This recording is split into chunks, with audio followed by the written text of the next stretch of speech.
전례의 숲 8번째 고대 교회의 말씀 전례. 미사 전례는 멀리 유다교 전례의 뿌리를 내리고 있습니다. 성찬 전례는 파스카 예식과 말씀 전례는 회당 전례와 관련이 있습니다. 유다인들은 정해진 축제일, 특히 안식일에 회당에 모여 일종의 신앙서약인 쉐마로 예식을 시작하였습니다. 쉐마 이스라엘, 곧 들어라 이스라엘아로 시작하는 신명기 6장 9절과 함께 찬양 기도문들을 바칩니다. 이어서 기도를 바친 다음 성경 독서를 하였습니다. 성경 독서에는 율법서 독서와 예언서 독서 두 종류가 있었습니다. 율법서 토라는 3년 주기로 정해진 방식에 따라 읽었는데 이렇게 함으로써 전체를 읽을 수 있었습니다. 한편 예언서 독서는 자유롭게 선택할 수 있었습니다. 회당 전례에 있었던 이러한 성경 독서 선택 방식은 말씀 전례의 독서 배정에 영향을 주었습니다. 독서 뒤에는 강론이 따랐습니다. 예식은 사제 레위의 강목으로 마치는데 사제가 없으면 회중의 기도로 마쳤습니다. 예수님께서는 회당 전례에 참여하시어 이사야 예언서를 읽으시고 풀이를 하셨습니다. 또한 사도들과 초기 그리스도인들도 한동안 회당 전례에 참여하였습니다. 그러나 말씀 전례와 회당 전례와는 근본으로 다르기 때문에 교회는 곧 그 관습에서 벗어나려고 시도하였습니다. 이러한 모습은 예수님과 성 바오로의 태도 외에도 디다케를 비롯한 초기 교회의 여러 문헌들에도 증언합니다. 무엇보다 모임의 날이 달랐습니다.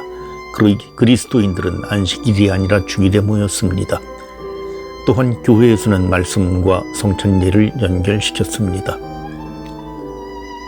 그리스도인들이 구약을 읽었지만 다른 관점, 곧 이미 오신 그리스도의 빛으로 읽었습니다. 이러한 사실들은 미사 독서의 선택과 풀이에 영향을 주었습니다.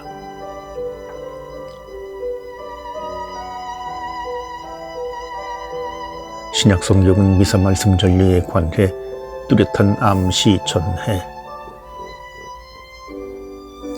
신약 성경은 미사의 말씀 전례와 관련하여 뚜렷한 암시를 전하고 있습니다. 요한복음을 보면 마지막 저녁 식사가 있었던 다락방 상황에 주님의 긴 말씀이 나옵니다. 주님께서는 성찬리를 제정하시며 사도들에게 해야 할 일들을 설명하십니다. 복음사가는 마지막 저녁 식사에 말씀 전례를 배치한 것으로 이해할 수 있습니다. 루카복음의 엠마우스 이야기 본문을 읽으면 선포되고 설명되는 하느님 말씀과 축복되고 쪼개지는 빵에 관한 암시를 쉽게 알아차릴 수 있습니다. 부활하신 주님께서는 말씀 전례에서 모세와 모든 예언자로부터 시작하여 성경 전체에 걸쳐 당신에 관한 기록들을 그들에게 설명해 주셨습니다. 길 위에서 이루어지는 말씀 전례를 말하고 있는 셈입니다.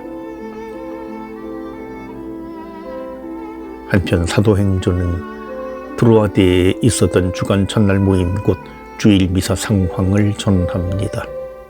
여기서 바오로 사도는 참석자들에게 믿음에 관하여 밤중까지 길게 이야기한 다음 빵을 떼어 나누었습니다. 필리포스는 에티오피아 사람에게 세례를 주기 전에 이사야서에서 시작하여 예수님에 관한 복음을 전하였습니다. 한편 바오로 공동체는 전례 모임에서 사도의 서간을 읽었음을 알 수 있습니다. 마찬가지로 묵시록도 예언의 말씀을 낭독하는 일을 말하며 말씀의 전례를 암시하고 있습니다. 장소 시대에 따라 독서, 노래, 기도, 종류와 수, 순서 달라. 교회 초기 역사에서 말씀 전례에 관하여 명확하고 자세하게 증언하는 기록은 벌써 2세기에 나타납니다. 성 유스티누 순교자는 호교론과 유다인 트리포네와의 대화라는 저술에서 미사의 순서를 상당히 자세하게 묘사하고 있습니다.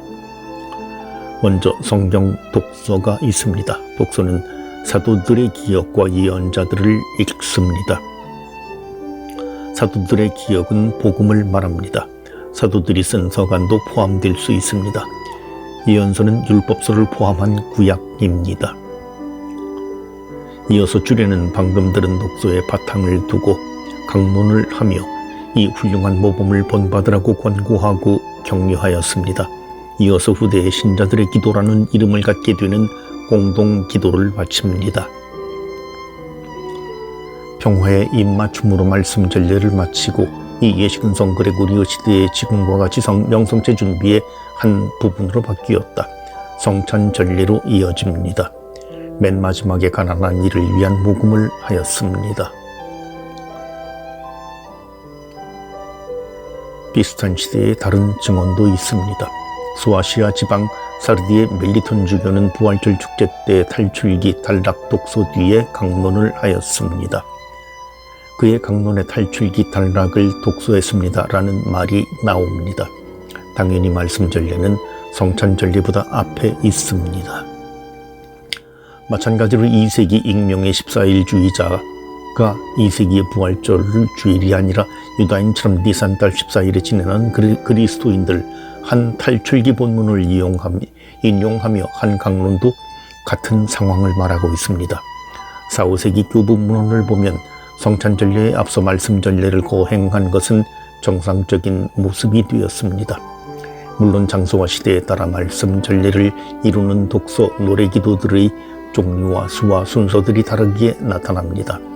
사도헌장이라는 시리아 지역의 교회 문헌에는 자세하게 말씀 전례를 묘사합니다. 이에 따르면 독서자가 2개의 독서를 선포하고 다른 독서자는 시편을 노래합니다. 백성은 이 시편 노래에 후렴으로 응답합니다. 이어서 다른 2개의 신약의 독서가 이어집니다. 그 다음 부제는 복음을 선포합니다. 이어서 강론과 신자들의 기도가 이어집니다. 서방 교회의 성 아우구스티노도 말씀 전례가 구정되었음을 증언합니다. 그는 강론에서 우리는 서간과 시편과 복음을 들었습니다고 말합니다. 곧 그 당시 독서는 2개였음이 드러납니다. 시편은 독서 사이의 노래로 여겼습니다. 계속 독서와 주제 독서. 교회는 전례에서 어떤 방식으로 성경을 읽었을까? 처음에는 성경을 계속하여 읽었습니다. 계속 독서. 주일 미사에서 지난 주일에 읽은 성경 단락에 이어 다시 시작하였습니다. 물론 이러한 방식이 엄격하게 지켜지지는 않았습니다. 특별한 순교자 주길 같은 축제일이나 부활절 같은 전례 시기에 정해진 주제에 따라 거기에 맞는 성경 단락을 선택해야 했기 때문입니다. 주제 독서. 그러므로 주길이 늘어나고 전례 시기가 굳어질수록 계속하여 성경을 읽는 독서 체계는 더 흐트러지게 됩니다. 이러한 방식으로 계속 독서는 어느 정도 지키기는 하였지만 세월의 흐름에 따라 누그러져 그 명확한 체계는 쉽게 알아볼 수 없게 되었습니다. 아우구스티노 성인은 계속 독서와 주제 독서의 증거를 남기고 있습니다. 그의 증언에 따르면 부활절 전에는 계속 독서 방법에 따라 요한복음을 읽었다. 그러나 성삼일 또는 성주간에는 이 시기의 뜻에 어울리고 또 전통에 따라 정해진 복음서들에서 선택한 단락을 사용합니다. 주제 독서. 한편 그 시대의 독서는 성경 본문 순서에 따라 이루어지지만 어떤 때는 중간에 상당히 긴 본문을 생략하기도 하였습니다. 미사 독서를 체계적이고 잘 연결되게 정리한 결과로 독서집이 나타나게 되었습니다. 부활과 사순, 성탄과 대림식 이와 같은 전례 시기가 발전하고 고정되면서 독서 체계가 굳어졌습니다. 이러한 결과는 독서집으로 나타나게 됩니다.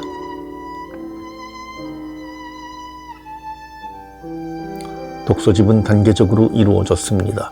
첫 단계에서는 날짜와 함께 읽어야 할 성경 단락에 시작하는 말과 끝나는 말로 표시한 목록들이 출연하였습니다.